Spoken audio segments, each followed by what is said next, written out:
So real quickly, Maduro had a tough day in court yesterday. It doesn't seem like he's used to a criminal justice system that treats everybody fairly. He had some outbursts yesterday.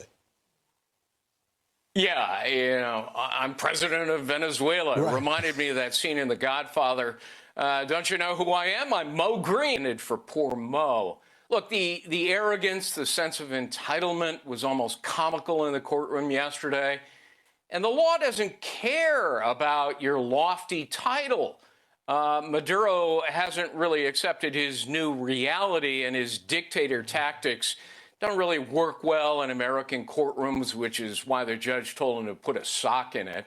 But, look, he's got a fine lawyer in Barry Pollock. He will challenge Maduro's capture, his arrest, his status. He'll claim a terrible violation of due process and international law, whatever that means.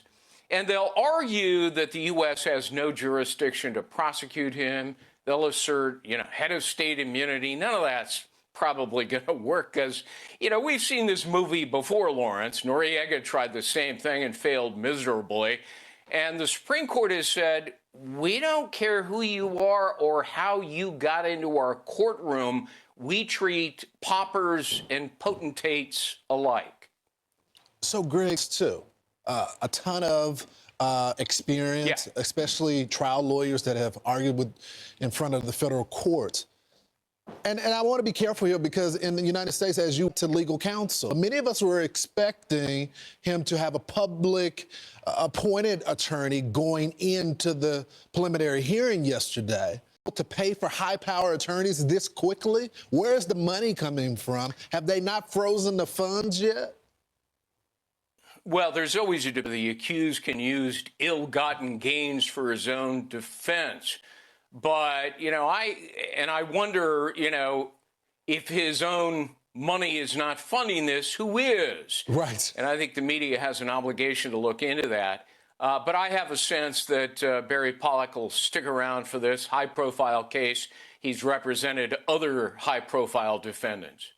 Do you take this to trial? And I don't want to get ahead of our skis here, but is it more likely that the legal counsel here is looking for some type of deal with the administration to turn over more cartel leaders and give them locations like that? Yeah. Or are they going to go and claim his innocence all the way through? Well, I think what you point out, Lawrence, is a real possibility. Hand over the U.S. that's useful. Let's make a deal.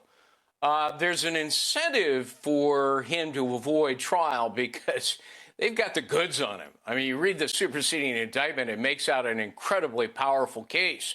The document trail alone is enough to convict. Then you've got, co-conspirators, witnesses who've already pled guilty in U.S. courts. And then you've got highly incriminating tape recordings. Understand the Department of Justice spent the better part of a decade meticulously gathering all of this incriminating evidence. And it wasn't that difficult because Maduro was so brazen in his violent schemes trafficking drugs into the U.S. and narco-terrorism. Her case is scheduled, I think, for a March hearing, so we'll be following it.